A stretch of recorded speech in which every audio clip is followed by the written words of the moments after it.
What are your thoughts on open relationships? It's definitely not something I encourage, even though I can understand why people do it, but it's not something I encourage because essentially, I always look at relationships through the lens of a child. And when you have children and both parents are in open relationships, what happens is they start to learn to put their desires before the needs of each other and the needs of the relationship. And it's just not good for creating a unit. It's not good for part of being in a healthy relationship is sacrificing what you truly want for the sake of the commitment to this marriage. But when you are in an open relationship, you're not asking them to sacrifice anymore. And then they don't get in the habit of putting somebody else's feelings first. And it's just pleasure, pleasure, pleasure. It's just not a good way to live your life. It's not healthy for you. It's just not healthy, but I can understand I think there's always going to be one person who will get hurt. Yeah, because there's always one winner. There's always somebody who's actually upgraded. The person who cares less is going to win. Always the person who cares less is always going to be a one step ahead, and then it becomes a battle, and then it becomes a problem, and then what happens is you're trying to beat each other, and you start to be on opposite teams. Like if you went out that night, I'm going to go out this night. If you met somebody hot, I'm going to meet someone hot. It's always a negative thing. I don't know if it's very good for short term, but terrible for long term. In my experience of watching couples that do it. Can you or should anyone ever forgive a partner who has cheated?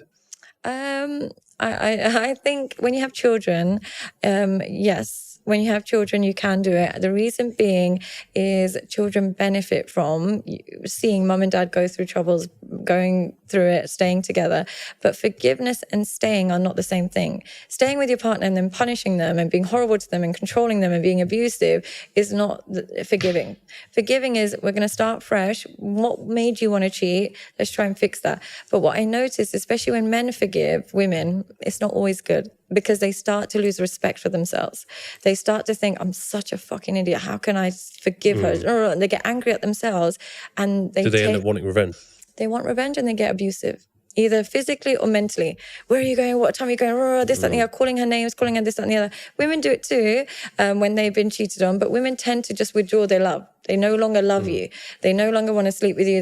Whereas for men, when they forgive you, they hate themselves for not being strong enough to leave you. So they end up being verbally and physically abusive because they're a less happy person. So I say if there's no kids, don't do it. Hi guys, don't forget to join my Patreon where not only will you get exclusive information and videos every single week, but not only that, you can ask me a question anytime and there's no limit to how many questions you can ask. So to subscribe, just click the link below. Okay.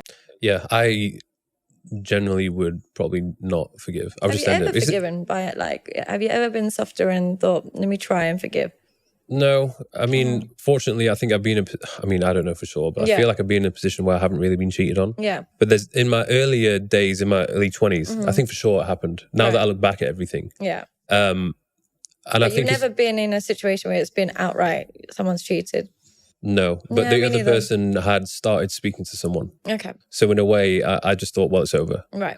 And I think if someone has cheated, it's never going to be the same again. Yeah. It really isn't. Like, even though you try to tell yourself as much as possible, oh yeah, we can make it work again.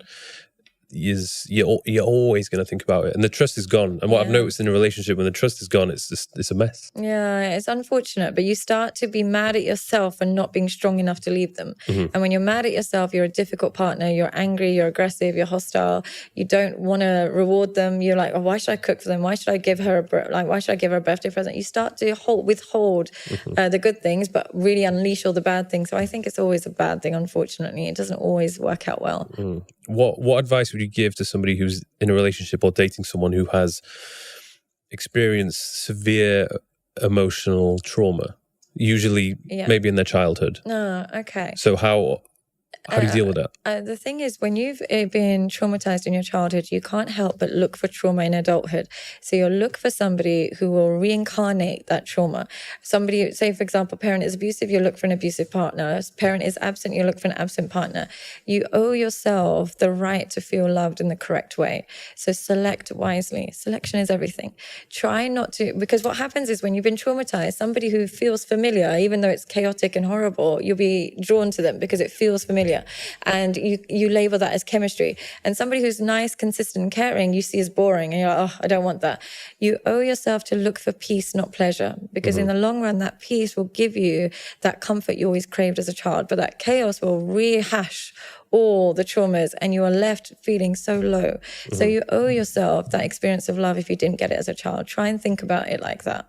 That child that in you that's been hurt and traumatized needs love. Go to somebody who gives it, not somebody who reminds that child that they're unworthy, because that's what the people tend to do. They reincarnate all the horrible things. I wouldn't say I've had experience of that specifically, but I have been seeing, or I've been in a relationship with someone who had a very narcissistic mother. And that... It's traumatizing, right? Would you class that as being... Absolutely. Yeah. What happens in that narcissistic child there is either that they become a bit narcissistic or they accept narcissism towards them. So they accept somebody who doesn't value them, makes them earn their love, really abusive, really negative, and they see that as normal. And if they get that narcissist to love them, it's almost like getting their mum to love them. So they're almost up for the challenge, but they're re-abusing themselves. So it doesn't work out, unfortunately. Unless you're really narcissistic. Unless you're really then it's going to be great. It all works. Then it all works well, go perfectly. But it is unfortunate how you can't pick your childhood, but you're stuck with it for the rest of your life. It's unfortunate. Do you feel like you had it quite easy as a child, or like? Well, I did up until the age of 11, and my mum died of breast cancer. Oh, I'm so sorry. I was brought up in my teens, very confused, angry, pissed off at the world, and surrounded by a lot of, it was just masculine energy, because it was my brother, my dad, my grandparents were there, but I didn't have that mother figure. Did your dad remarried? He's not remarried, but he's with someone now. And she's like really nice. Did you have a mother figure in that 11 onwards, or no? So did you become hyper independent or really clingy to people? Hyper independent. I was, I guess I liked being by myself. Yeah. And so now do you find it like difficult when a woman wants all your time and energy? Yes, but I don't know if it's specifically linked to that though. I think I'm just generally quite... Usually is what happens with people who have that trauma. They become hyper independent, and what happens is when somebody wants a lot of their time and energy, instead of seeing it as a form of love, they see it as a form of control. They always want space. So even if they're married, a part of them wants like a separate bedroom, or even if they... Yeah, that sounds like me. I can almost tell you. I know what happens is when they start to get attached to somebody, as much as they want emotional intimacy, they want distance. So they get attached, spend some time together, and then be like, not ignore her text the next day. And she's like, we just had a great time. And you're like, I need space now. Like mentally you're thinking I need distance. So what happens is they kind of intimacy, distance. And that person's like, what the hell is going on with this guy? And then they try and pull you more. And the more they try and pull you, you feel like they're strangling you. I think definitely in my early 20s, there was the relationships that I was in. I don't think they'd come across someone like me before. Yeah, they found me very puzzling. Yeah. And then sometimes you end up not cheating, but just opening doors to other women, not because you want to cheat, but you just want to create independence from your partner. You just want to create an emotional distance. So you end up just kind of talking to other women just to create that space, just so she doesn't think that she has total control over you, because you're just not used to it. That's interesting. Yeah, it's really interesting. And so other things that they'll do is they point out flaws in their partner, not because there are flaws, but they're trying to emotionally detach. So their partner will, after being with somebody who's hyper independent, their partner's like, does he even love me? I don't even know. And he's like, no, I love you lots, but I'm just guarded. I think I found it very difficult to express emotions and communicate. Do your partner sometimes not even know if you love them or not? They're not sure?